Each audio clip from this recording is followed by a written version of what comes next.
Jaya Jaya Sri Chaitanya Jaya Nityananda. Jaya Jaya Sri Chaitanya Jaya Nityananda. Jaya Advaita Chandra Jaya Gaur Bhakta Vrindam. Jaya Jaya Sri Chaitanya Jaya Nityananda.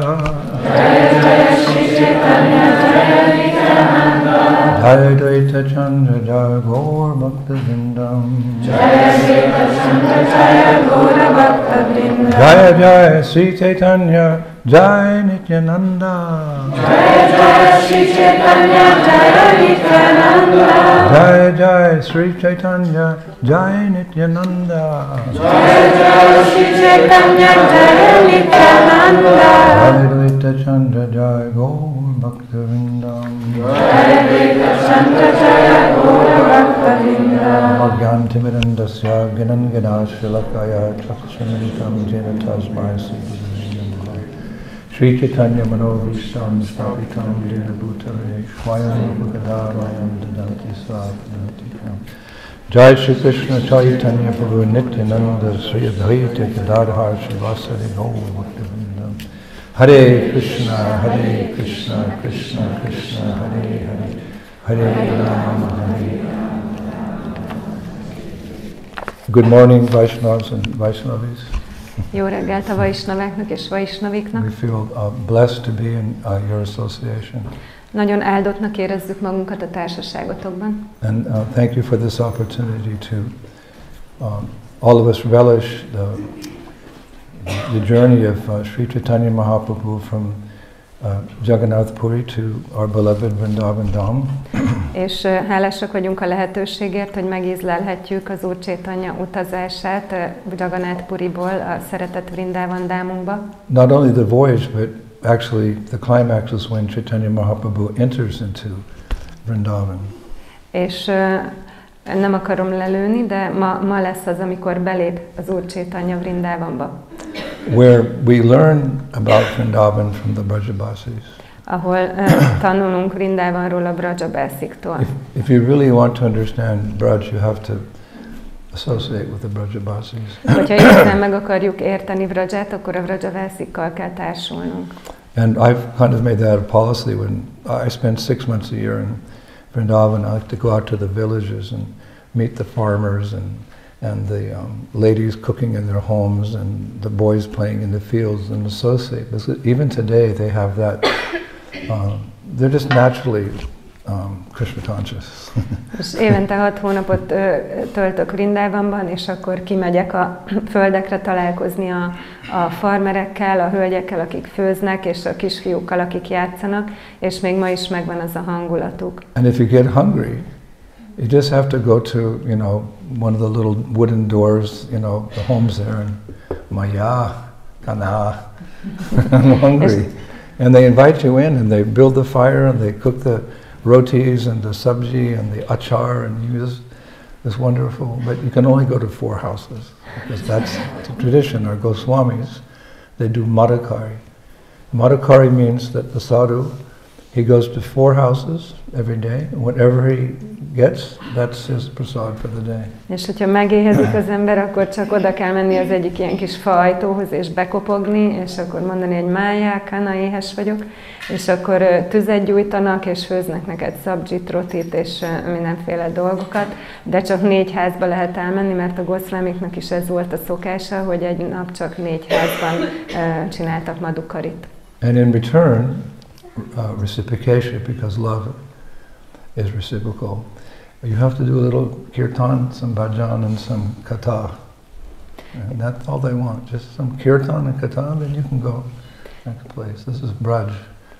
És viszonzásul, mivel a szeretetet viszonozni kell, akkor kell egy kicsit kirtanozni, és katát tartani, mesélni nekik, mert ez Braja, hogy akkor ezzel lehet viszonozni a szeretetüket.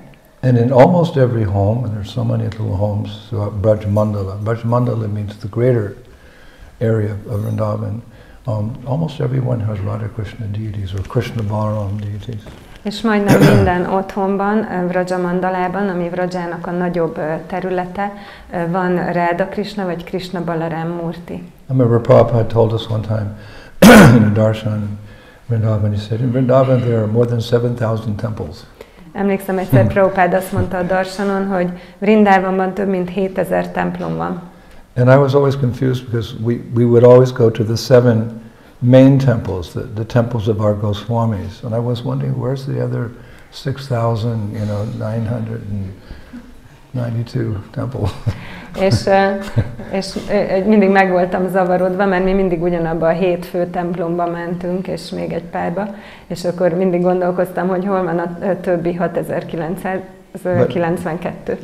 You know, having done so many Kartik parikramas and traveled here and there, etc., then I realized that this means that every home is a temple, and they have deities that have been passed down from generations. De miután már annyi időn keresztül csináltuk a Kartik parikrámot, akkor rájöttem, hogy ez azt jelenti, hogy minden otthon egy templom, és olyan murtiaik vannak, akik generációról generációra a családjuknál laknak. So of course our heart and soul is with our Krishna Balaram Mandir, where we have Gaura-Nitai, Krishna Balaram and Radha-Shyama Sundar. And the most sacred place in the universe, Srila Prabhupada Samadhi.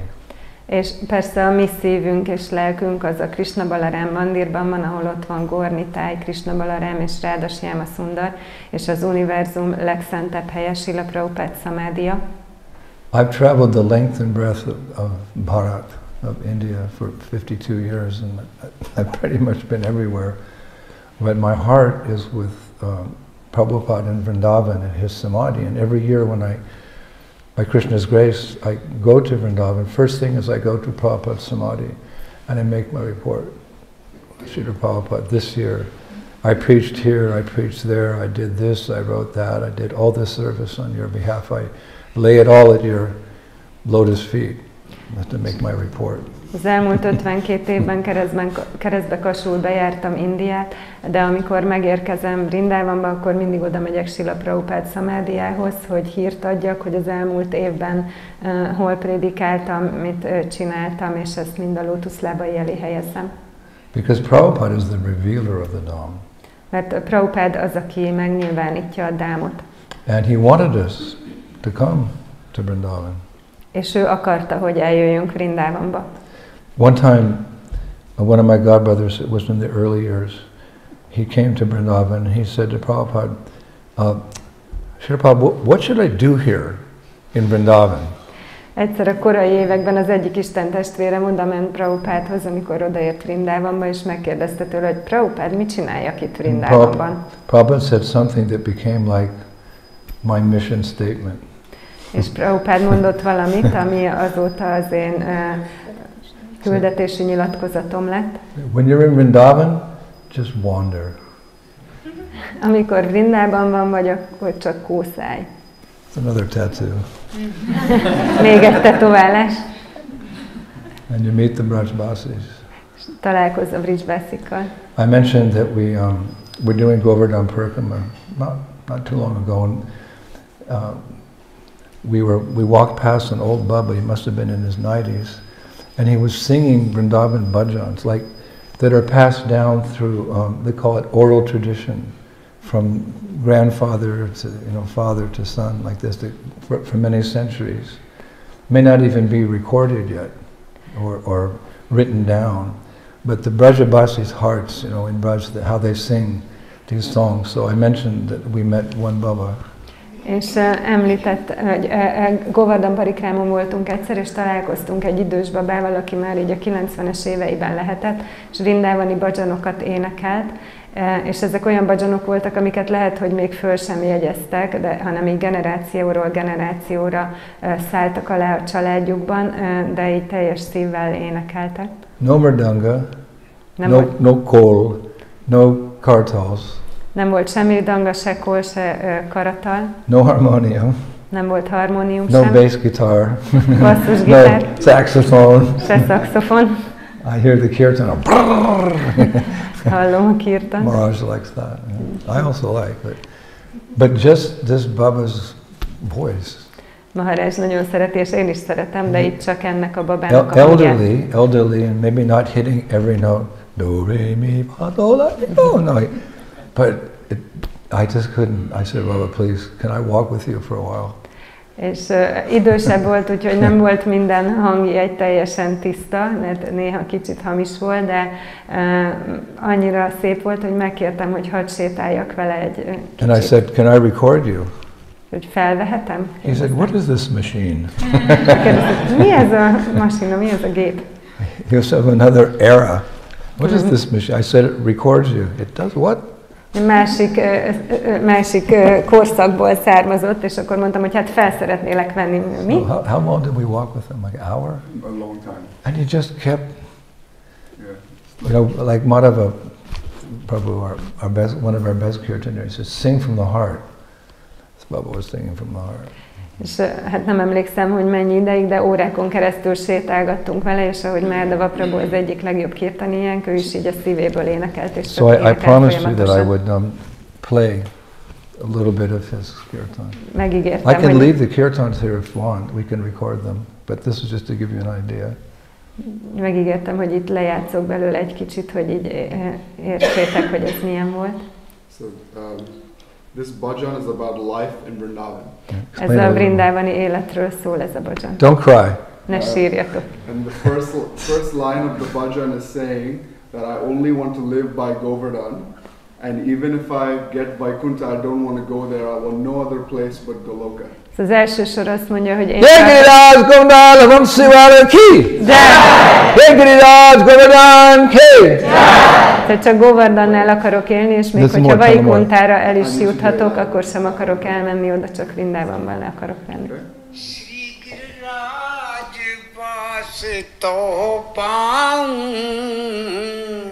भला जी श्री गिरिराज बास तो पाऊं ब्रज तज बैकुंठ न जाऊं बिचरूं लता पतन में गिरिराज तरे ठी बनू में आनौर जतीपुरा जन्म में राधा कुंड गोवर्धन में यही अरदास मेरी लग रही भारी मन में दीजो बारंबार जन्म मोहे ब्रज में दीजो बारंबार जन्म मोहे ब्रज में आर्य कुंडन के कर स्नान ओ कुंडन के कर स्नान करूं जलपान पढ़ो रहूं ब्रज रज में दीजो बारंबार जन्म प्रभु जी ब्रज में. So explain a little bit. So he's saying that Govardhan is looking perfectly blended amongst the creepers and trees of Sri Vrindavan Dham. Azt mondja, hogy Govardhan így beleolvad Sri Vrindavan növénykötébe. And then he's saying that may I always live in Jatipura, may I always live in Radhakund, may I always live by Govardhan. Azt mondja, hogy hadd éljek mindig Jatipurban, hadd éljek mindig Radhakundnál, hadd éljek mindig Govardhannál. Oh, please always give me birth in Sri Vrindavan Dham. Kérlek, hadd szülessek meg újra és újra Sri Vrindavan Dhamban. Every day I will come to the kundas, I will drink the water of the kund and take bath in these kundas. Minden nap el fogok jönni, inni a kundokhoz, inni a vízükből, és megfürdök bennük. And please just throw me in the dust of Vrindavan Dham. És csak dobjatok bele Vrindavan Dham porába. And please only give me birth in Sri Vrindavan Dham. És hadd szülessek meg Sri Vrindavan Dhamban. We have how many bhajans? Like 15. We have 15 bhajans. 15 ilyen bhajanunk van. So this is new Brajadam. Ez az új Brajadam. Created from the heart of His Divine Grace Shivaram Swami Maharaj. Ami Shivaram Swami Maharaj szívéből nyilvánult meg. It's his offering to Srila Prabhupada. Az ő felajánlása Srila Prabhupádnak. So it's a replica, so I'm expecting that in 50 or 60 years some of you will be wandering around singing like this Babaji. És mivel ez az eredetinek a mása, ezért gondolom, hogy 50-60 év múlva valamennyi őtök ugyanígy fog sétálgatni és énekelni, mint ez a Babaji. One time we were in Prabhupada's house, he was giving a little darshan after he'd given class that morning, and he said, Vrindavan is for impression. You come here to get the impression, and you go back to your countries, and you create Vrindavan everywhere. Egyszer lecke után Srila Prabhupád házában voltunk, és azt mondta, hogy Vrindavan arra van, hogy megkapd ezt a benyomást, és akkor, mikor megkapod Vrindavan benyomását, elmentek a saját országaitokba, és mindenhol megteremtitek. Well, you can wander here also. Now you're developing it, so there's places to wander, and then you can sing bhajans like this, oral tradition. És most, hogy fejlesztitek ezt a helyet, vannak mindenhol ezek a szent helyek, ahol lehet vándorolni, és akkor ti is énekelhettek ilyen bhajanokat, amik így szóról szóra szállnak alá. So I also promised that I would share with you what the spiritual world is inside this gold kavacha. És azt is megígértem, hogy megosztom, hogy van benne az egész lelki világ ebben a kavacsában. So it contains small pieces from the original articles that I'm going to mention. És pici darabok vannak benne azokból az eredeti tárgyakból, amiket most fogok említeni. And don't ask me how I got all these things, it's all mystical. Even myself, like, what? És ne kérdezzétek meg, hogy kaptam meg mindezt, mert annyira misztikus, hogy még amikor magamat hallgatom, én is elcsodálkozom, hogy mi. A small piece of Raghunath Bhatta Goswami's wooden shoe. Egy pici darabja Raghunath Bhatta Goswami facipőjének, papucsának. Raghunath Bhatta Goswami, a little piece of his wooden shoe, 500 years old. Egy 500 éves kis cipődarab Raghunath Bhatta Goswami cipőjében. A little piece of the original Bhakti Rasamrita Sindhu, handwritten by Rupa Goswami. Az eredeti Bhakti Rasamrita Sindhu-nak egy pici darabja, amit kézzel írt Rupa Goswami. A little piece of the manuscript of Jiva Goswami's Krishna Sandarbha. És Jiva Goswami Krishna Sandarbha eredeti kéziratának egy apró darabja. A little piece of Narottam Das Thakur's Prarthana, handwritten by Narottam. Narottam Das Thakur Prarthanája eredeti kéziratának egy apró darabja. A little piece of the last kurta that Prabhupada wore. Egy pici darabja annak a kurtának, amit Prabhupád utoljára viselt. A small piece of Sri Chaitanya Mahaprabhu's chapals, his shoes that we got from the Dhameshwara Mahaprabhu temple in Navadvip. Original shoe, Mahaprabhu Chaitanya Mahaprabhu. Chaitanya Mahaprabhu papucsának egy icipici darabja 500 évvel ezelőttről. There's a story behind each one of them. Mindegyik mögött van egy történet. Shyamananda Pandit's dhoti. Shyamananda Pandit dhótia. Shyamananda Srinivas Narottam. A piece of the pillar from Kambi village, placed there by Lord Balaram himself. He made a pillar. This is Vrindavan, that's Maya. He told the cowboys, don't go beyond this. He put the pillar there. And I did obeisances to that pillar, and I found a little piece of it, and I put it in here. Balaram personally held that and put it there. És van egy faluban egy oszlop, amit az úr Balaram rakott oda, és így mondta, hogy idáig van Vrindavan, innentől pedig Maja, és ezt személyesen az úr Balaram helyezte oda, és annak az oszlopnak egy darabja. A piece of the manuscript of Srila Vishwanath Chakravarti Thakur's commentary on Sri Ujjvala Nilamani. Srila Vishwanath Chakravarti Thakur Ujjvala Nilamani magyarázatának egy pici darabja. I told you the whole spiritual world's here. Mondtam, hogy az egész lelki világ itt van. A piece of the shoes worn by Srila Bhaktisiddhanta Saraswati Thakur. Srila Bhaktisiddhanta Saraswati Thakur cipőjének egy pici darabja. A piece of the manuscript of the last chapter of Chaitanya Charitamrita Antya-lila, Kaviraj Goswami, original Chaitanya Charitamrita Antya-lila. It's a small piece here. Kaviraj Goswami eredeti és Chaitanya Charitamrita kézirata Antyal Lila utolsó fejezetének egy apró darabja. And like I told you yesterday, a piece of the stone bearing Mahaprabhu's footprint from the Jarikanda forest. És ahogy említettem, egy darab abból a kőből, ami viseli Sri Chaitanya Mahaprabhu lábnyomát a Jarikanda erdőben. A little berry from the tree at Bodh Gaya under which Buddha attained enlightenment. Egy pici gyümölcs, vagy egy pici maga arról a fáról, Bodh Gajából, ami alatt az Úr Buddha elérte a megvilágosodást. A piece of Mahaprabhu's wooden asana, which he gave to Gopal Bhatta Goswami in the Radharaman temple. Annak az ászánának egy pici darabja, amit Mahaprabhu Gopal Bhatta Goswaminak adott a Radharaman templomban. And a piece of Mahaprabhu's kopins. És Mahaprabhu kopinjának egy darabja. A little Giriraj Shila is in there. Van benne egy picike Giriraj. Hey Giriraj Govardhanam Sevara Ki Jai Ho! Little Giriraj is in here. Nem van Giriraj. Time for your snan. Time for your snan. Ja, hogy most kell Bath. kezdeni, itt az ideje a Hey fürdésnek. Giriraj. There's a Dwarka Shila in here. Van benne egy Dváraka Shila. And there's a very small Narasingha Shalagram Shila with chakras in his mouth. Egy icipici Nisimha Shalagram csakrákkal a szájában.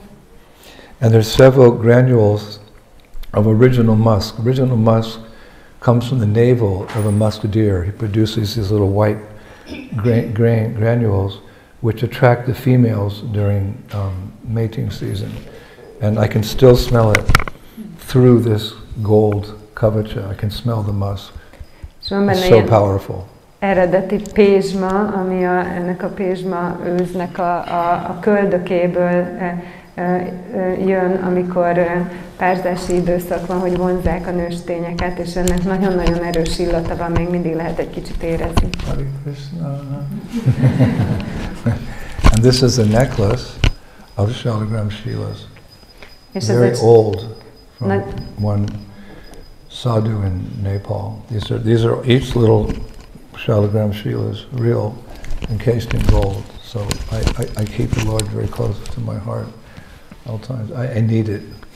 Ez egy nagyon öreg nyaklánc, amit Nepálban kaptam, egy idős szádutól, és Shalagram Shilákból áll, aranyba foglalva, úgyhogy az Urat nagyon közel tartom a szívemhez, hogy inspirációt kapjak. So we're continuing with our short series on Lord Chaitanya's journey from Puri to Braj. Folytatjuk a rövid sorozatunkat, amelyben az Úr Chaitanya elmegy Jagannath Puriból Brajba. This must be part 5, right? És ez az 5. rész. So yesterday evening we followed Lord Chaitanya and Balabhadra Bhattacharya as they entered into the greater Braj Mandala. Tegnap este követtük az Úr Chaitanyát és Balabhadra Bhattacharya-t, ahogy beléptek a nagyobb Braja Mandalába. And we ended the evening discussion when they came to the banks of the Jamuna River. És ott fejeztük be az esti leckét, amikor odaértek a Yamuna folyó partjához. For all practical purposes, they actually arrived at Vishramghat. És gyakorlati célok miatt Vishramghathoz érkeztek. Which is technically in Mathura. Ami technikailag Mathurában van. It's on the borderline between Mathura, like there's a line, there's Vrindavan and there's Mathura, so Vishramghat's right there. And it's generally where we start our Kartik parikramas. De van egy határvonal Mathura és Vrindavan között, és azon fekszik Vishramghat, és általában a Kartik parikrámjainkat is There's many reasons that this ghat on the banks of the Jamuna River is so special. Initially it's because it's where Lord Varaha came and took rest after killing Hiranyaksha. Sok oka van, hogy ez a hely, ez nagyon különleges, és az eredeti az, hogy az Úr Varaha idejött pihenni, miután megölte Hiranyaksát. The Lord has to take rest.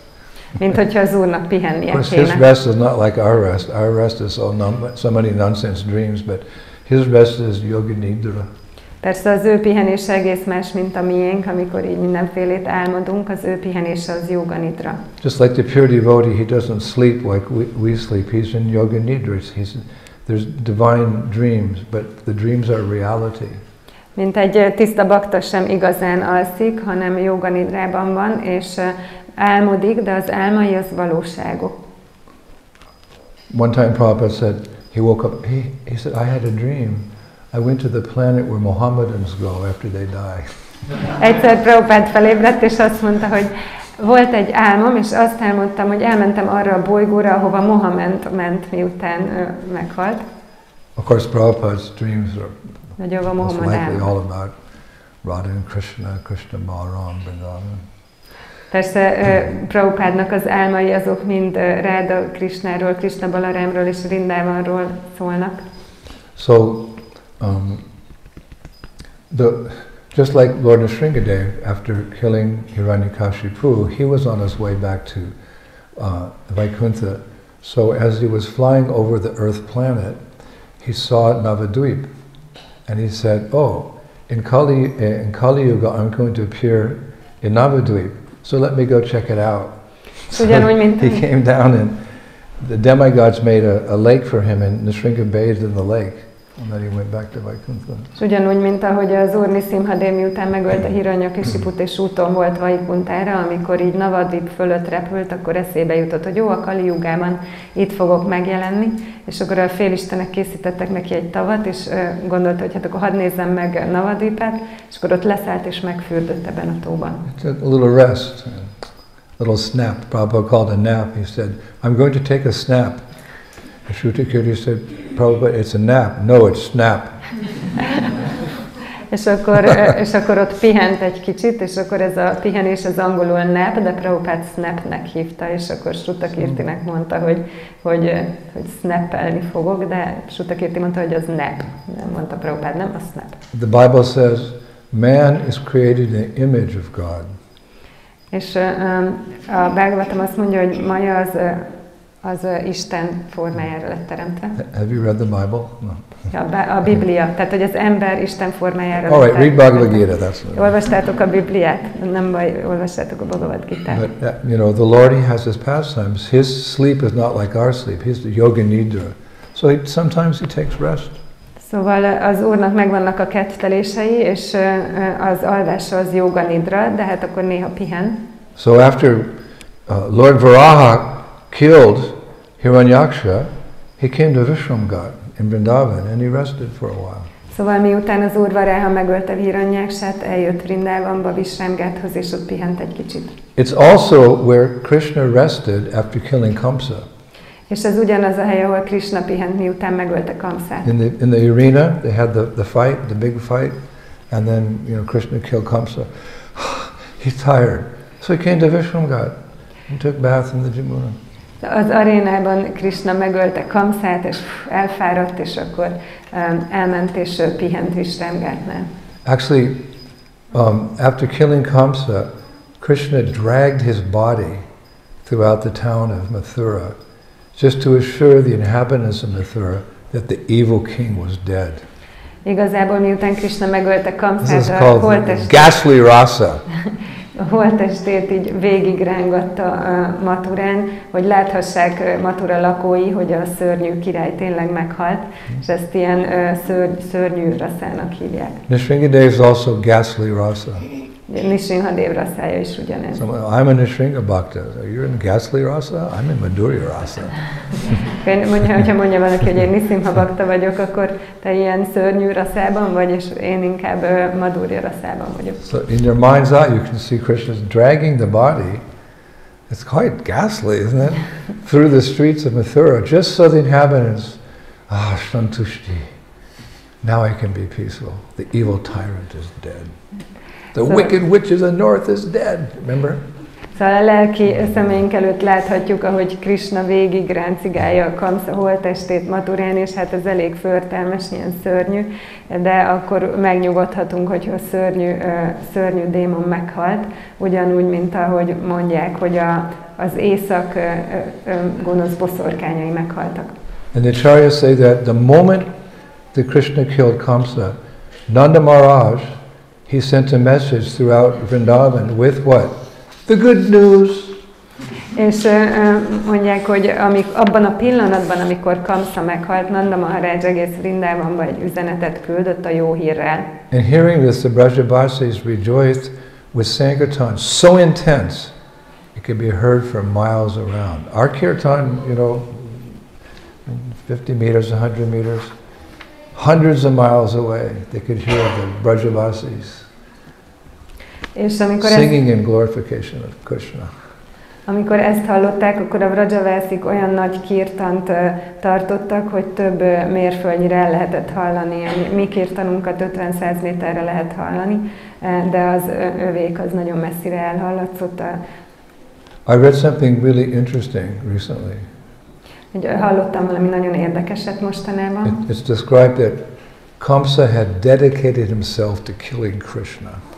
Azt mondják, hogy Kamsa arra áldozta magát, hogy arra szentelte magát, hogy megölje Krishnát. Because they heard the omen from the sky that the sixth son of Devaki will kill you. So he was always thinking, where is Krishna? Like the Goswamis wandering around Vrindavan. Where is Krishna? He was Krishna conscious. Mert volt ez az ómen az égből Devaki esküvőjén, hogy a 6. fia fog téged megölni, és ezért ugyanúgy, hogy a Goszvámik mindenhol Krishnát keresték, Kamsa is mindenhol Krishnát kereste, és hát így Krishna tudatos volt egy szempontból. What's a simple definition of Krishna consciousness? Tehát ugye ez egy nagyon egyszerű definíciója a Krishna tudatnak. Actually, Srila Rupa Goswami gives this term Krishna consciousness in his writings, and Prabhupada took from that. This Krishna consciousness. We get used to it, Krishna consciousness, but it means to always remember Krishna and never forget him. That's our goal, Prabhus. Rupa Goswami teremtette meg ezt a kifejezést az írásaiban, hogy Krishna tudat, és Prabhupád onnan vette. De ugye mit jelent az, hogy mindig emlékezünk Krishnára, és soha nem felejtjük el őt. So technically, Kamsa was Krishna conscious. He was always remembering him, never forgetting him. But Rupa Goswami said, not that kind of Krishna. That's unfavorable. Loving attachment to Krishna. You love Krishna, you just can't forget him. Szóval technikailag Kamsa Krishna tudatos volt, mert mindig emlékezett Krishnára, és soha nem felejtette el. De Rupa Goswami mondja, hogy hát nem ez a fajta Krishna tudat, hanem egy szeretetteljesen kell rá gondolni, és úgy emlékezni rá, és nem felejteni el. But the acharyas say that once this demon, this Maha demon, had been punished for his sins, Kamsa, Krishna, who had family ties to Kamsa as a nephew. He was a nephew of Kamsa. Krishna arranged to have a funeral for Kamsa, fit for a warrior and a king. Can you believe it? De azt mondják, hogy forgive them, Father, for they know not what they do. Jesus. Amikor ezt a démont végül megbüntették a bűneiért, akkor Krishna, akinek családi kapcsolatok fűztek hozzá, mint az unokaöccse, akkor elrendezte Krishna temetését, ami illő volt egy harcoshoz és egy királyhoz. Ugyanúgy, mint ahogy Jézus mondja, hogy Atyám, bocsáss meg nekik, mert nem tudják, mit cselekszenek. He arranged a big, funeral, like for a warrior or a king, a big ceremony. Egy hatalmas temetési szertartást szervezett neki, ami egy harcoshoz és egy királyhoz illő volt. Talk about forgiveness. Hogy beszéljünk a megbocsátásról. Jesus set the same example. He's on the cross. The iron pegs are through his hands, through his feet. One of the soldiers stabbed him with a spear. You can see in the painting, Jesus is bleeding here. And he looks up to the heavens. He says, Father, forgive them, for they know not what they do. They're an illusion. Jézus ugyanezt a példát adta, ugye át volt szúrva ilyen vasakkal a keze, és egy katona megszúrta őt egy dárdával, úgyhogy lehet látni a képeken, hogy vérzik az oldala, de ő mégis azt mondta, hogy Atyám, bocsásd meg nekik, mert nem tudják, mit cselekszenek. A good lesson, because when we go on Sankirtan, sometimes people say nasty things to us. Ez egy példa nekünk, vagy egy tanítás, mert néha, amikor kimegyünk szankirtanozni, akkor az emberek csúnya dolgokat mondanak nekünk. In France in 1971, we used to go through this marketplace where they would sell fruits and vegetables and meat and eggs, but that's where the people were. So I remember one time we were coming through and one man, he took a slab of meat and slapped it in my face, and they went like this. Get out of the market. A 70-es Big évek. piece of meat. Actually went in my mouth. 70-es, I'm sorry. 70-es években egyszer Franciaországban hát jártunk szankirtanozni egy piacra, ahol gyümölcsöket, meg mindenfélét, de húst is árultak, és egy ember egy ilyen darab nyers húst így odavágott az arcomhoz, úgyhogy még a számba is bement, és mondtam, hogy Krishna, bocsáss meg. That's pretty good. Almost. Once I had an operation, we were singing on the streets without megaphones, without, you know, any sound system for like 10 years. And I developed this nodule on my vocal cord, like a bump. And I was speaking like that, I couldn't speak very well. So I had to get an operation. Egyszer volt egy operáció, mert miután 10 éven keresztül énekeltem az utcákon, így megerőltettem a hangszálaimat, és egy ilyen kis csomó alakult ki rajtuk, és akkor kellett egy operáció.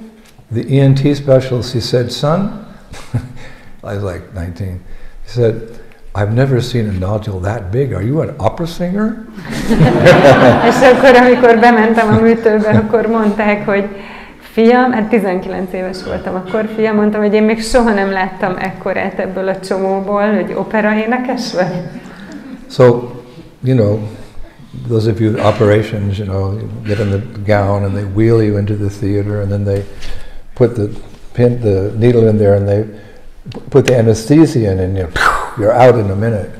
És akkor ugye felöltöztettek ebbe a ruhába, és betoltak a műtőbe, és akkor beszúrják a tűt, és egy pillanat alatt elalszik olyankor az ember.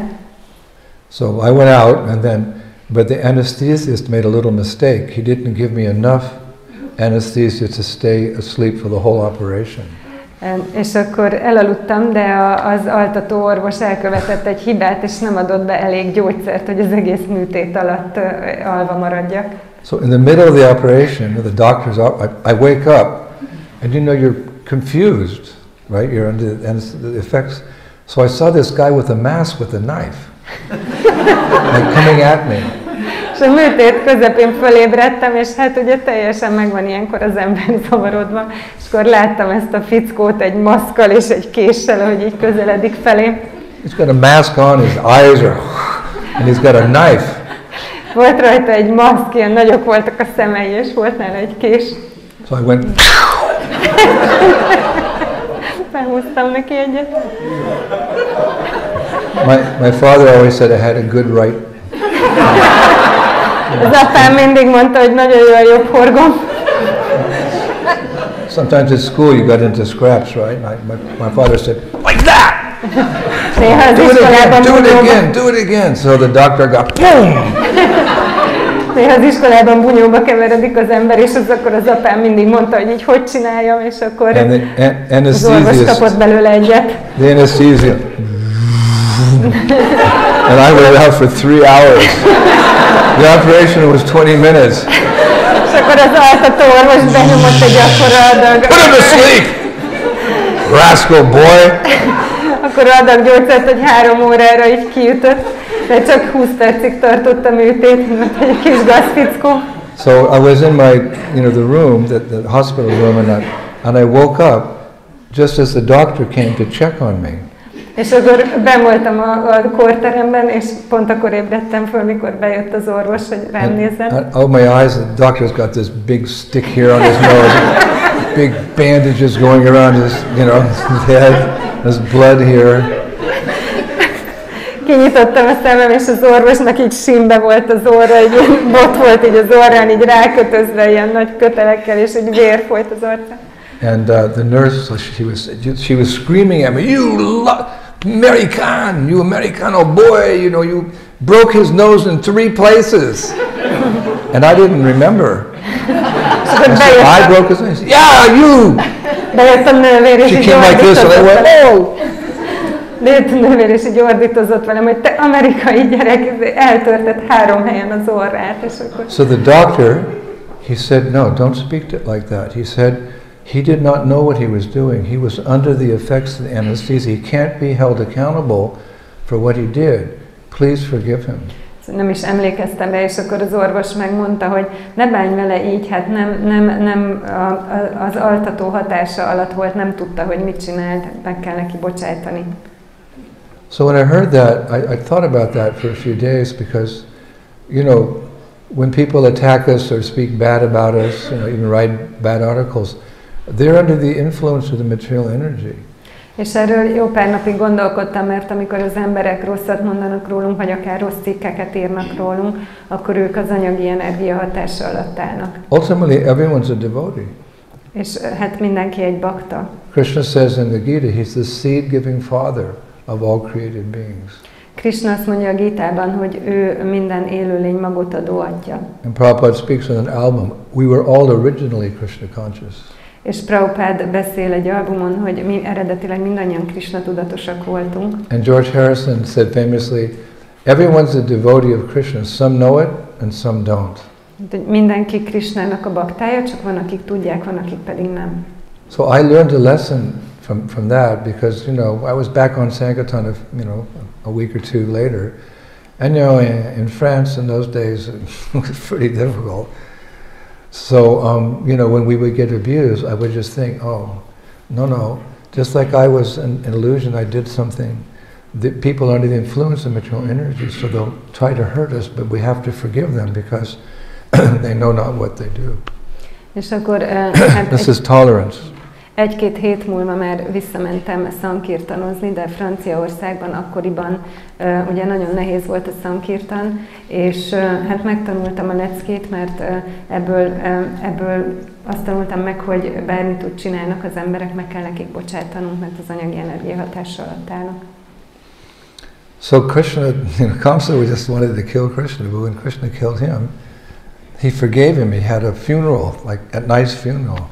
Vive le roi, long live the king. He's dead. Okay, but anyway, give him a funeral. Szóval Krishna is, vagy Kamsa állandóan meg akarta ölni Krishnát, de amikor végül Krishna legyőzte, akkor egy nagy temetést szervezett neki, és akkor ott kiabálták, hogy éljen a király, de hát már meghalt, de nem baj, azért éljen. So the acharyas write that overcome by bliss, by having come back to his home, Braja, Chaitanya Mahaprabhu plunged into the water of Vishwamghat to play in the Jamuna like a child. Szóval az ácsáriák azt mondják, hogy az extázistól elárasztva, hogy visszatért az otthonába, Brajába, az Úr Chaitanya beleugrott Vishramghat vizébe, és úgy játszott a Yamunában, mint egy kisgyerek. I mean, Krishna, he's the oldest of the oldest, he's the original person, but he never ages beyond 16 years. Na Yovanam Cha, he's eternally youthful. Krishna az öregek közül a legöregebb, hiszen ő az eredeti személy, azonban mégsem lesz soha idősebb, mint 16 éves. Nava Yovanam Cha, örökké fiatal. That youthful energy. Van neki ez a fiatalosság energiája. Just like your children here, you know, they're Krishna conscious in their own way, and they have this youthful energy. It's a very nice part of New Brajadam to have the children. It's a nice service of the Grihastras to raise children because it gives a nice energy to the project. Mint ahogy itt vannak a gyerekeitek. I've got my team of 4 boys that carry my cane, my beads, and they disappear during the lecture. Then they come back, can I hold your stick? You know, okay, come on. Szóval, hogy mint a gyerekek egy nagyon jó fiatalos energiát hoznak új Brajadámba is, Krishna tudatosak a maguk módján. Mindig amikor megérkezem, akkor megjelennek, persze a lecke alatt eltűnnek, de azért amikor megjövök, akkor jönnek, hogy hozhatják-e a botomat. So Mahaprabhu, you know, he's sannyasi, he's older and he's playing like a child in the Jamuna, like swimming around and playing. Mahaprabhu egy szanyási. Idősebb, de úgy játszik a Yamunában, mint egy gyerek. Yeah, so when the residents of Vrindavan saw that, this sannyasi, playing like a child in the water, they all agreed that a person so extraordinary could only be the son of Mother Yashoda and none other who's come back to Vrindavan.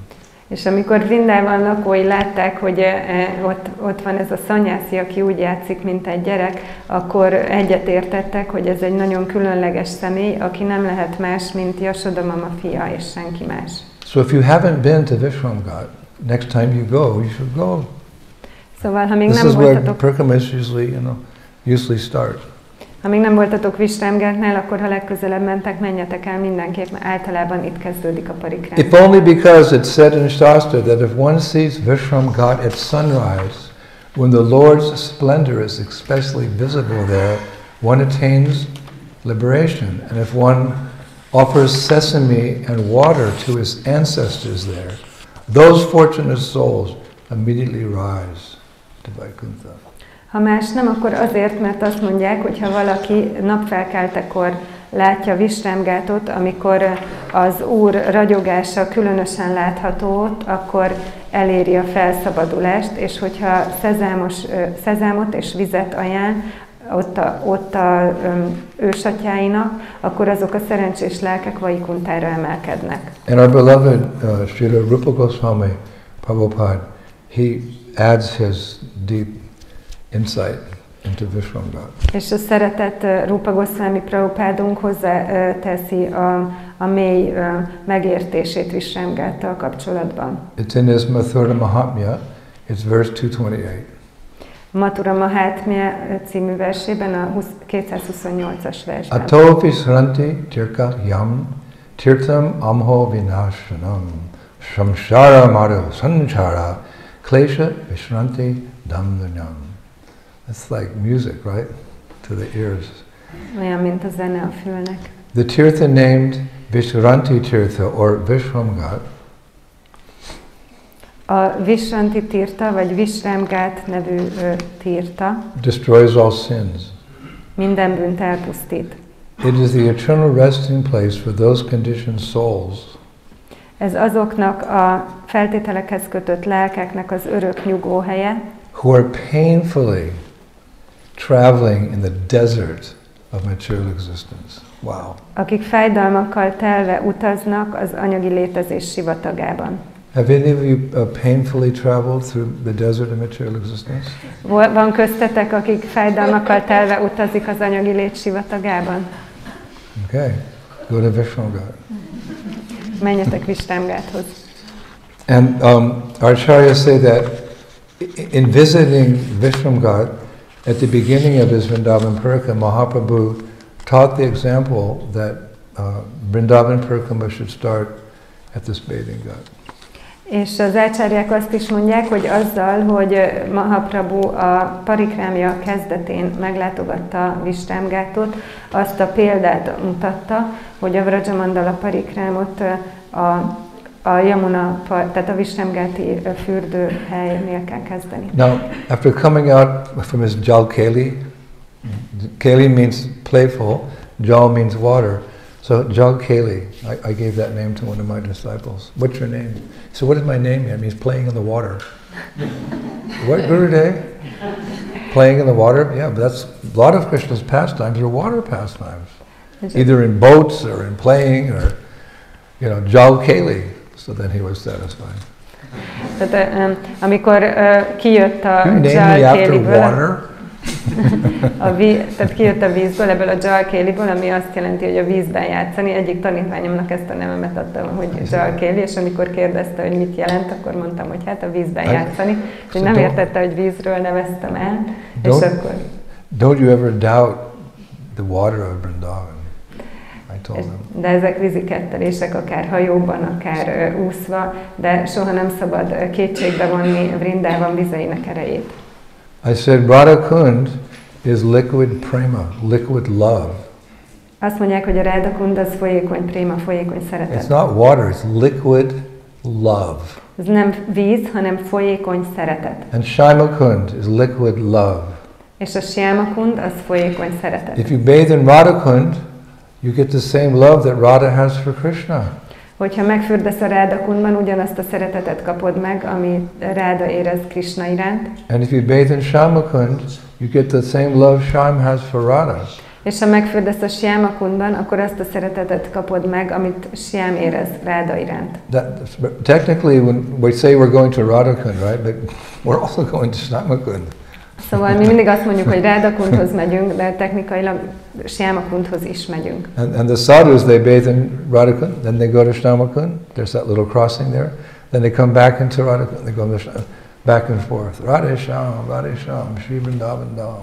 És a száduk azok elmennek, megfürdenek Rádakundba, de aztán ott átmennek és megfürdenek Siámakundba, aztán vissza Rádakundba, így oda-vissza Rád és So after Jalkeli, Szóval a Jalkeliye után Mahaprabhu came out and immediately a Brahmana approached him. As we were talking yesterday. How many Brahmanas approached the Lord? Amikor kijött a vízből, akkor egy brahmana oda ment hozzá, erről beszéltünk tegnap, hogy milyen sok brahmana ment oda az Úrhoz. And this Brahmana's name was Krishnadas Chaturvedi. És ezt a brahmanát Krishnadas Chaturvedinek hívták. Actually, Chaturvedi is a title. It means the Brahmanas of Mathura are called Chaturvedi Brahmanas. Very pakka, Krishna conscious Brahmanas, Chaturvedi Brahmanas. Igazából a Chaturvedi az egy cím, Mathurának a brahmanáit hívják Chaturvédinek, akik ilyen nagyon paka, nagyon Krishna tudatos brahmanák, Chaturvedi brahmanák. We know one Chaturvedi Brahman, and he's young, but he's very knowledgeable. So after we finish the series on Vrindavan, you know, I'm doing this for many years now, the lectures on Vrindavan. We're up to 700 lectures, all about Braj now. But if we finish, there's so many things to say about Braj. But if we do, then we're going to go to Mathura, and the Chaturvedi Brahmana is going to take us around Mathura to all the holy places there, and a whole new series, Stimulation for Ecstatic Love, Mathura. I should take birth again just for that reason. Ismerünk egy Keep the series going. brahmanát, aki nagyon fiatal, de nagyon nagy tudású, és hogyha befejeztük ezt a Vrindávani sorozatot, ami már a 700. leckénél tart, de ha valaha befejezzük, akkor elmegyünk Mathurába, és ott a Chaturvedi brahmanák körbevisznek majd minket Mathura szent helyén, hogy onnan is inspirációt kapjunk. The real relationship, the real connection between guru and disciple is that the guru is giving divya gyan. It's giving knowledge. That's your relationship with your guru. It lights up the path out of this material world to the spiritual world. So you have to hear from your guru. Az igazi kapcsolat a guru és a tanítvány között az az, hogy vigyánát ad neki, megvilágítja a lelki világba vezető utat, úgyhogy az igazi kapcsolat a guruval az az, hogy hallani kell tőle. And I consider my service to my disciples as my main service, although I do festivals and all kind of things, you know. That's the main. So each lecture I spend 10 hours researching. 10 hours, at least 10 hours researching for, and it sounds, oh, it's a 40-minute lecture, and you know, it goes by quickly. A lot of research goes into it, and authoritative research to quote the scriptures, so it's not some. So that's my service to my disciples. So if you really want to be with your guru, then you hear. A főszolgálatomnak azt tekintem, ezeket a leckéket tekintem a tanítványaimnak, bár csinálok fesztiválokat is, de a leckéimben, minden egyes leckében 10 óra tanulást fektetek, és lehet, hogy csak egy 40 perces lecke, de nagyon sok tanulás van mögötte, hogy autoritatív legyen, és idézzem a sásztrát, szóval így hallani kell a gurutól. Krishna says to Arjuna in Bhagavad Gita, touch renew! Hey, listen! Hey, touch renew! You listen! Krishna azt mondja a Bhagavad Gitában Arjunának, hogy touch renew, hey, figyelj ide! And when Prabhupada's application for initiation came up, and Bhaktisiddhanta Saraswati said, yes, I'll accept him as a disciple because he hears nicely. És amikor Bhaktisiddhanta Saraswati Thakur megkapta Prabhupád kérvényét az avatásra, akkor azt mondta, hogy igen, elfogadom, mert szépen hall. And then you can chant, you can speak. Shravanam, Kirtanam brings Krishna Smaranam. Shravanam means first we hear, then we chant, and the combination, we remember Krishna, we remember Radheshyam. Tehát énekelhetünk, beszélhetünk, de először a Shravanam, Kirtanam, és az elhozza a Vishnusvaranamot, az emlékezést. Szóval először mindig a hallás jön, és ez így egy tudomány. And of course, we must always hear from our founder Acharya, Srila Prabhupada, because he's the master at whose feet all the masters are sitting. És persze először mindig az alapító ácsáriánktól, Srila Prabhupádtól kell hallanunk, mert ő az a mester, akinek a lábainál a többi mester ül. We have to make time. Kell időt teremtenünk erre. So this Brahmana was named Krishnadas. Szóval ezt a brahmanát Krishnadasnak hívták. And somehow or other, when the Lord saw him, he ran up and embraced him. És valahogy, amikor az Úr meglátta, akkor oda ment hozzá és megölelte. Like for the servant, that's the ultimate expression of love. The master might embrace you. Tehát egy szolga számára ez a szeretet legmagasabb rendű kifejezése, amikor a mester megölel. The gopis, it's a little more intimate. Maybe Krishna will hug, a little kiss here or something like that. But for the servant, for the master to embrace the servant, that's the perfection. That's what the servant wants. Tehát a gópiknál lehet, hogy még egy kicsit embracing physically or in the heart. Meg egy kicsit bensőségesebb a dolog, mert őket megöleli, néha meg is csókolja Krishna, de egy szolga számára ez a legmagasabb rendű, amikor a mestere megöleli akár igazán, tehát akár fizikailag, akár a szívében. When my godbrother Ganesham, who used to preach in Eastern Europe in the communist days, when he came back to America, Prabhupada was so impressed with his courage and bravery, he embraced him. Ganesham was like, whoa. Later he became Bhakti Tirtha Maharaj. Amikor az Isten testvérem Ganesham visszajött a kelet-európai országokból, ahol prédikált, akkor Prabhupád olyan elégedett volt, hogy megölelte, és Ganesham gondolta, hogy wow, és utána ő lett Bhakti Tirtha Maharaj. And Hanuman, after all he'd done, he found Sita. És Hanuman mindazután, amit tett, megtalálta Szitát. They burned his tail. Megégették a farkát. And he came back and told Ram, and then there's a huge battle in Lanka. Ravana was killed, the hordes of Rakshasas were destroyed, and Ram was so pleased with Hanuman. Visszajött, és utána volt egy hatalmas csata, ahol rengeteg ráksaszát megöltek, és aztán visszaszerezték Szitát, és Ráma olyan elégedett volt Hanumánnal. My dear servant, he said, how can I reciprocate with what you've done? What can I give you? Kérdezte tőle, hogy kedves szolgám, hogyan viszonozhatnám azt, amit tettél értem, mit adhatnék neked? So Hanuman said, Lord, can you give me a little hug? Hanuman azt mondta neki, hogy Uram, kaphatnék egy ölelést? There's a famous painting you've seen, Ram's embracing. So for the servant, that's, we say in French, ça suffit. Ça suffit. Just like when we were young men doing Sankirtan in the early days, you know, Prabhupada would come to the temple. We just want Prabhupada to see us. Because it was hard to get darshan. So if he just looked at us, he knows I exist. Szóval egy szolga számára ez a legmagasabb rendű. Régen a Franciaországban, a régi időkben, akkor Prabhupád jött, akkor csak azt akartuk, hogy lásson minket. De ha ránk nézett, akkor tudja, hogy létezem, és akkor azzal már boldogok voltunk. Of course, it was more than that. One time a newspaper reporter, he said to Prabhupada, how do you know what all your disciples are doing all around the world so that you can guide them properly?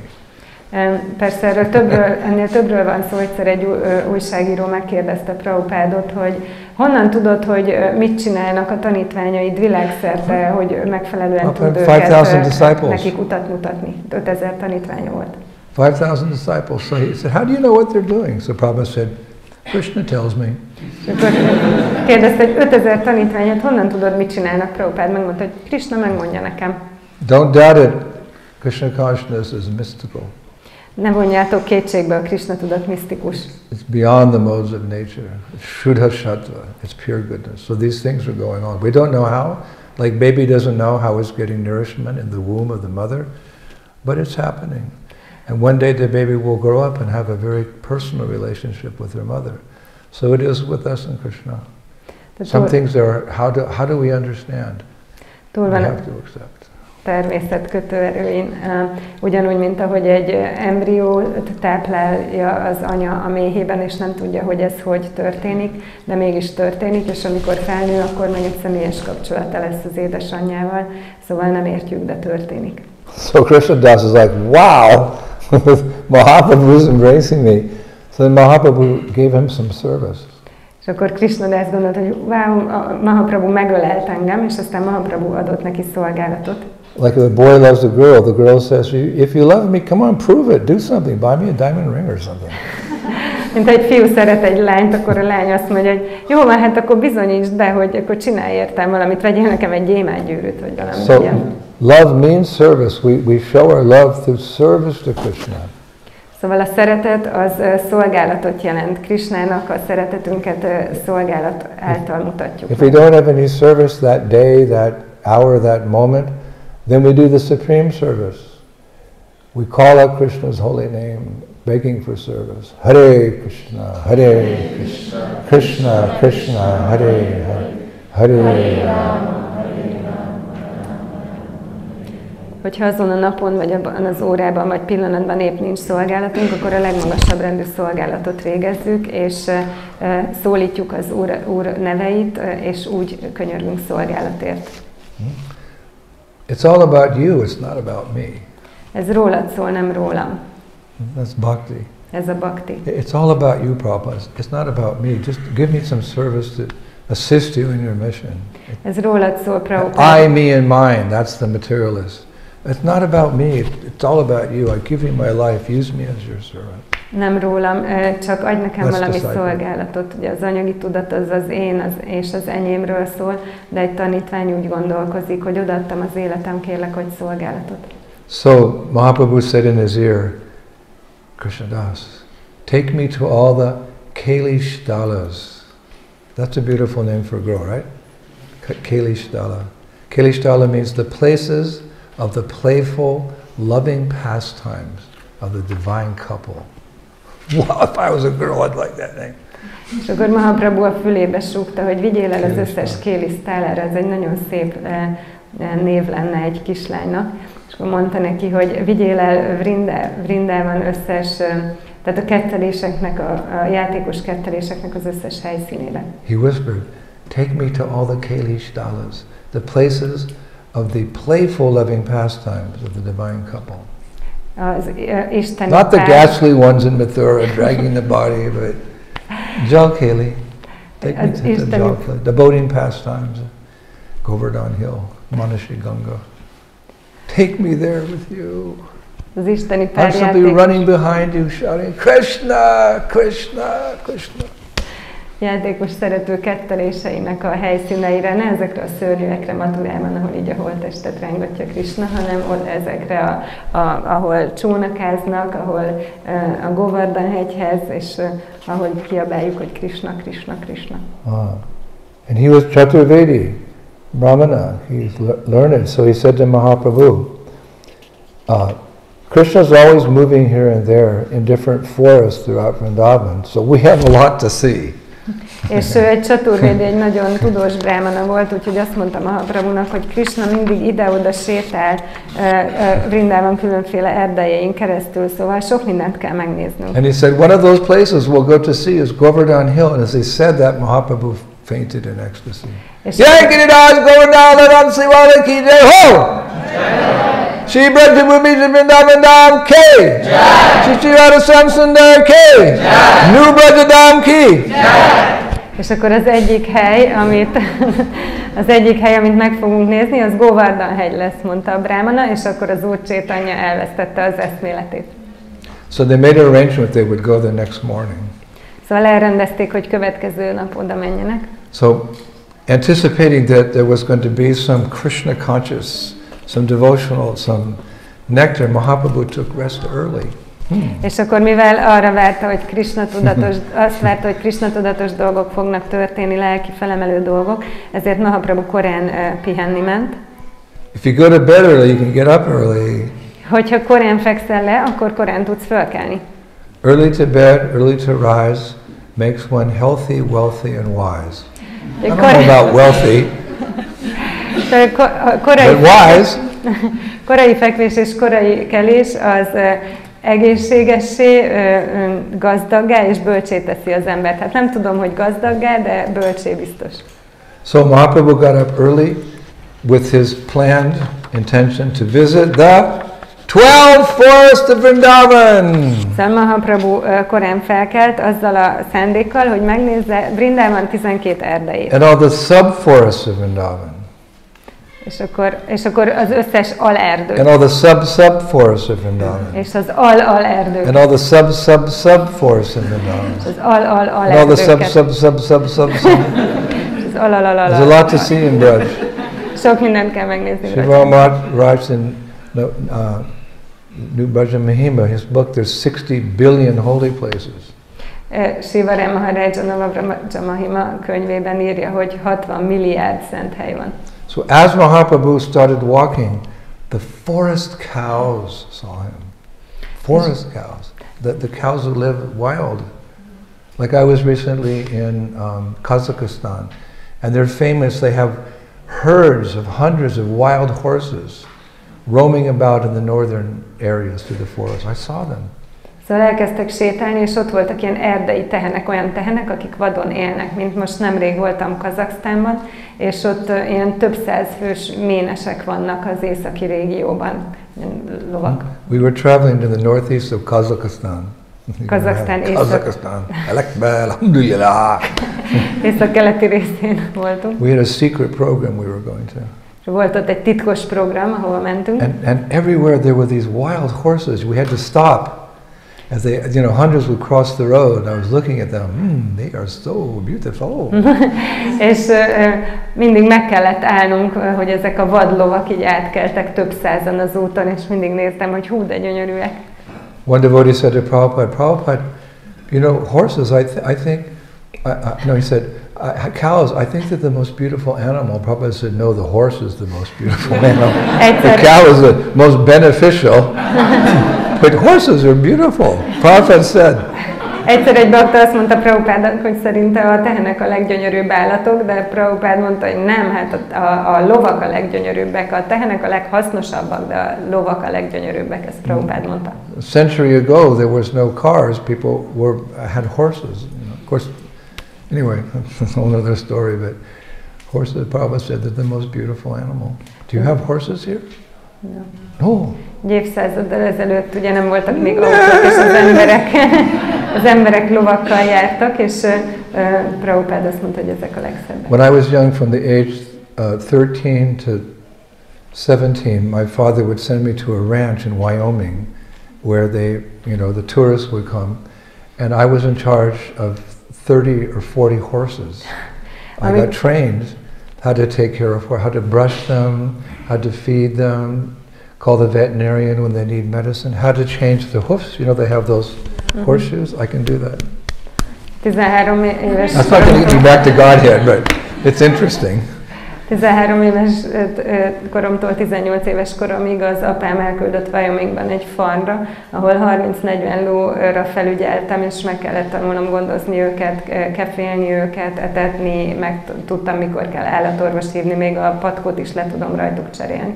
And they have personalities. Like you have cows, right? Some of them are like, some of them are friendly, right?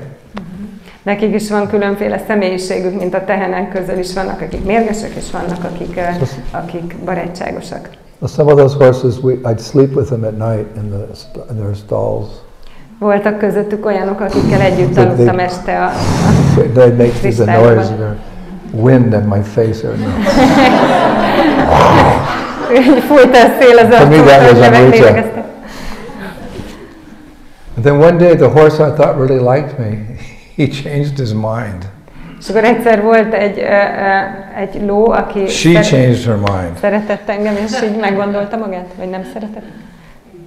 Because we'd let the horses out, this has to do with the class anyway. I let the horses out, 30 of them, they go into the pasture. So in the evening, I had to take my horse and go out and bring all the horses back. You herd them up, come back for staying in the barn in the evening. Reggelente kihajtottuk őket a legelőre, és akkor este én kilovagoltam a saját lovamon, és így visszahajtottam őket az istálóba éjszakára. So we went out and we got them going, and then we were cutting behind, and I don't know, she had to change her heart. We were galloping down this trail, and there was this, we didn't usually go there, but she'd been there, obviously. There was a branch coming out directly over the trail up to about here. And she ran through that branch and boom! It knocked me off the chest and I fell off the horse. And I knew she did it on purpose. És egyszer hajtottuk ki őket, és valahogy meggondolta magát ez a ló, aki amúgy engem szeretett. És nyilván mi nem szoktunk arra menni, de ő nyilvánvalóan már járt arra, és ahogy így vágtáztunk le a dombon, akkor így bement egy fa alá, amikor az ága pont így kinyúlt, hogy ő még át tudott menni alatta, engem meg így lesodort, és így leestem róla. I fell unconscious. És tudtam, hogy direkt And csinálta. I woke up and I had to walk like 10 kilometers back to the barn, and she was there. Elvesztettem az eszméletem. Like we had a conversation or something. What did I do?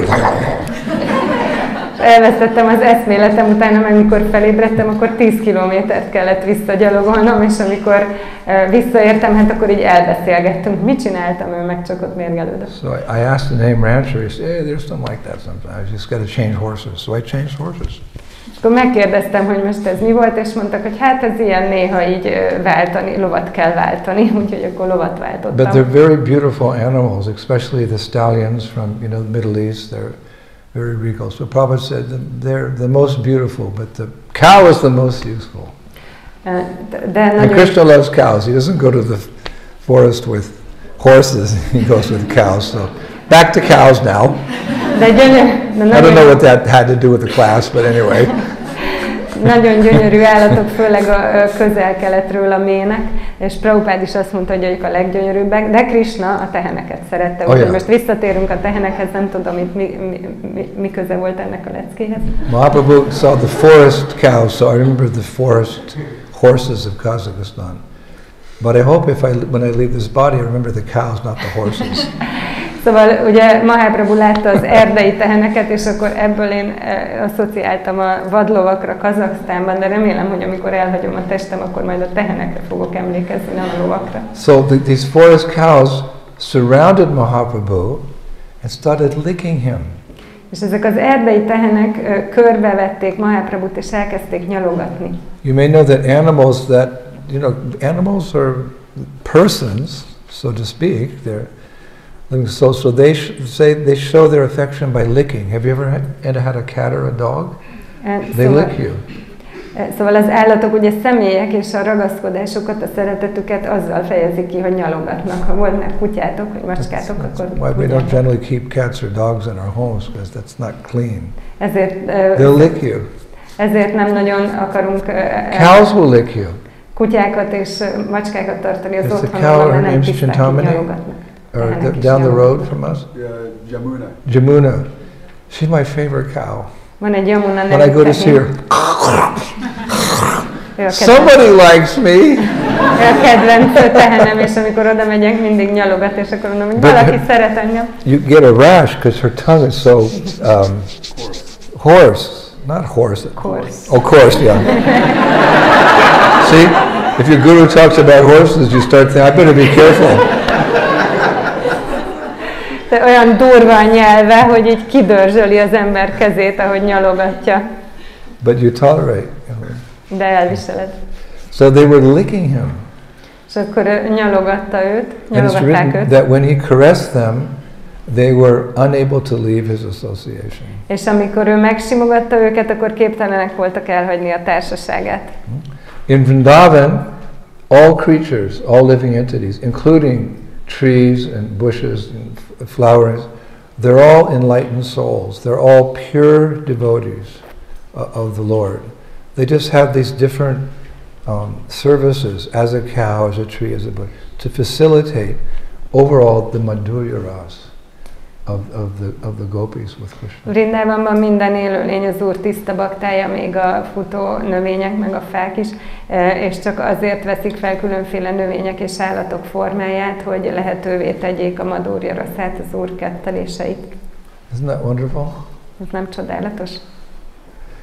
So as Mahaprabhu continued, all the forest birds started swirling around him. How they do in the sky. Sometimes you see they start, and they were singing the glories of Radha and Krishna. És amikor Mahaprabhu tovább ment, but if you were Brajabasi, you'd hear the Vedas. akkor az erdei madarak így elkezdtek körülötte keringeni, ahogy néha lehet ezt látni, és Ráda és Krishna dicsőségét énekelték, szóval így fütyörésztek, de hogyha tiszta tudatod van, akkor a védákat hallod. And the peacocks danced. A pávák pedig táncoltak. Krishna's Natabhara, he's the best dancer. Krishna Natabhara, ő a legjobb táncos. Shiva's famous as but Krishna is the best, and his dance teacher is the peacocks, and some sadhus say his dance teacher is Radharani. Azt mondják, hogy a pávák a tánctanárai, de vannak olyan száduk, akik azt mondják, hogy Radharani a tánctanára. You know how men are a little awkward sometimes, the ladies are more graceful, you know, so. Mint ahogy a férfiak néha kicsit ilyen furán mozognak, és akkor a hölgyek sokkal kecsesebbek. Radharani is Krishna's dance teacher. Radharani Krishna tánctanára. Then the acharyas say that as Krishna continued, you know, with the cows licking him, and the birds singing the pastimes of Radha and Krishna, the trees offered a gift to their ever well-wishing friend Krishna. What did they give Krishna, the trees? És akkor What did the trees give Krishna? az ácsáriák azt mondják, hogy akkor ugye a madarak így mentek körülötte, és a fák, ők is ajándékot adtak Krishnának. Mit adhattak ajándékba a fák Krishnának? I'll give you a very mundane analogy to start your thinking. Egy nagyon anyagi példát adok, hogy elgondolkozzatok. Have you seen dogs? Some dogs like golden retrievers, black retrievers, they like to swim. És vannak olyan kutyák, mint például a golden retrieverek, akik szeretnek úszni. When I was young, we had a, always talking about myself. Megint magamról beszélek, amikor fiatal voltam. Oh, what a fool I am. But we had a golden retriever named Circe. Circe, it's from Greek history. Circe. And she was such a cool dog. Volt egy She nagyon would lick me menő. and I go to sleep. But she was so beautiful. And whenever we boys go swimming, because in California we had like pools, it was a hot lakes, the dog would always come and swim with me. Szóval Whenever I volt swim, she'd swim. I love that dog. volt egy golden retrieverem, akit Hare Krishna.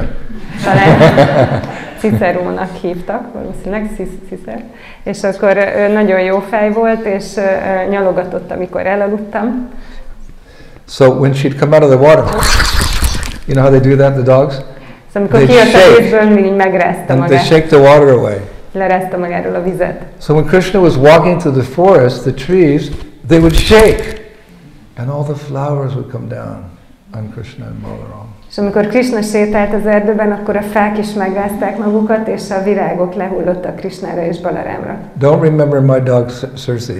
Remember the Vrindavan trees shaking. And then also they would bow down to Krishna and Balaram and offer their fruits at the lotus feet.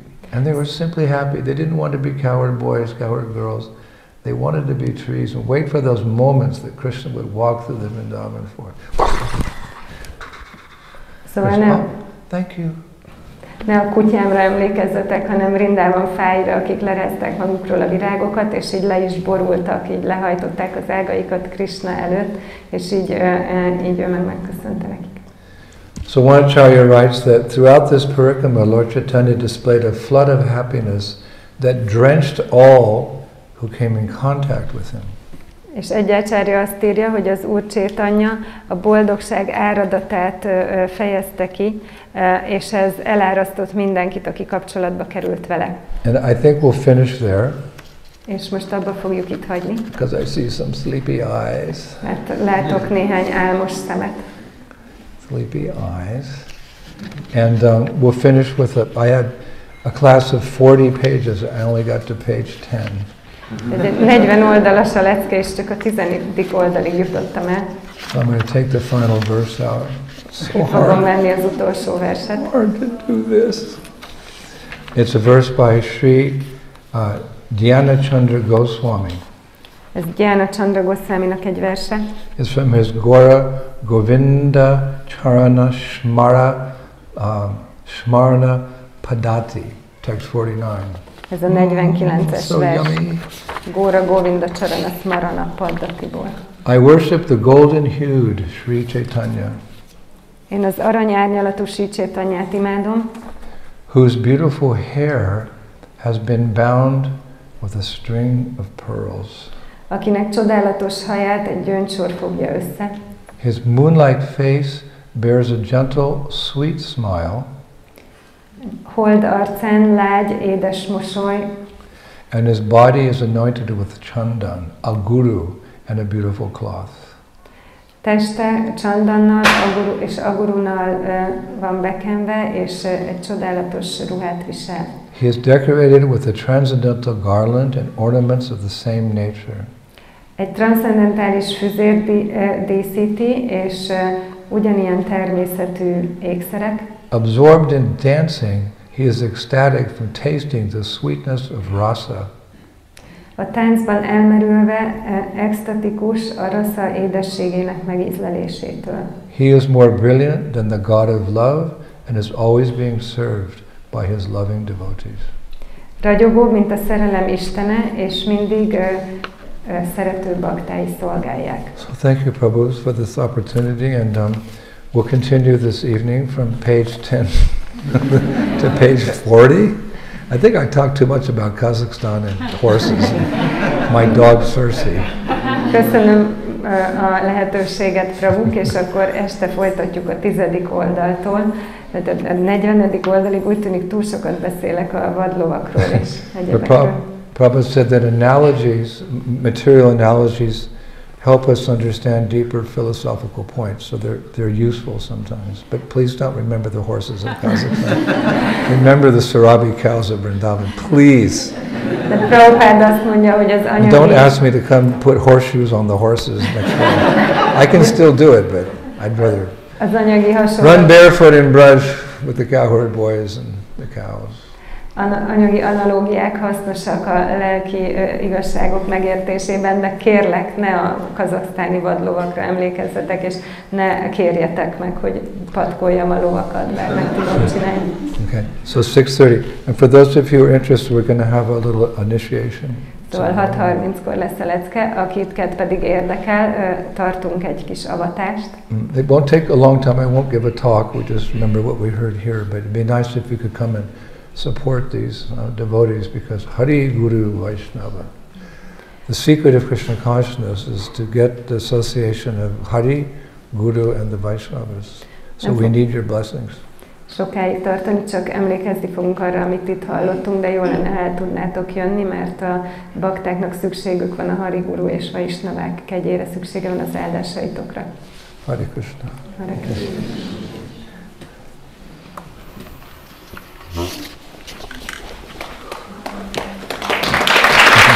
Oh, yeah.